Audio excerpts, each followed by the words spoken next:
Les rues de la cité capitale changent peu à peu d'aspect. Constat fait ce 2 avril 2025 dans le 3e arrondissement de Yaoundé. Au quartier Damas, dans les lieux dits dépôts de bois et terre rouge, les ordures qui avaient envahi les chaussées, empêchant la circulation, sont dégagées. Même son de cloche au quartier Obobogo, où la courbe des ordures est décroissante. Ici, au quartier Foulon, l'état d'immondice qui se dressait avec fière allure il y a quelques jours ont presque disparu. Non loin, un camion de la campagne Ville-Propre avec ses agents en pleine action. Des riverains ne cachent pas leur satisfaction. Je le ressens ici à l'école publique des Poulanes. Nous trouvons que le maire fait un travail vraiment excellent, nous les habitants de Yaoundé, 3e. Maintenant, ça va déjà.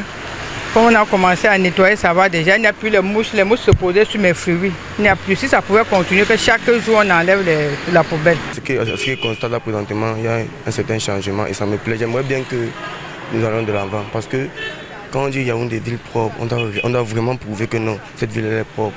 Ça nous plaît plus quand on roulait là, la poubelle a sauté sur nous. En tout cas, c'est bien.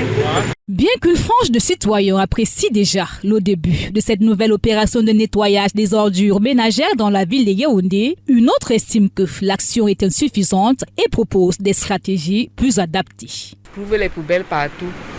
Bien sûr qu'on produit les poubelles tous les jours, mais on ne fait pas le ramassage comme il faut.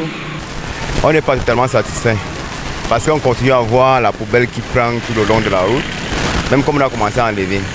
Mais les odeurs restent. Parce que ça nous a laissé, les rigoles sont sales, donc les odeurs sont toujours là. Malgré que la satisfaction soit mitigée chez les populations, le nettoyage de la ville de Yaoundé a bel et bien redémarré. Toutefois, les ordures ménagères jonchent encore les rues. Il ne reste plus qu'à croiser les doigts en espérant voir de bonnes stratégies mises en place par les structures en charge d'implémenter les actions de nettoyage.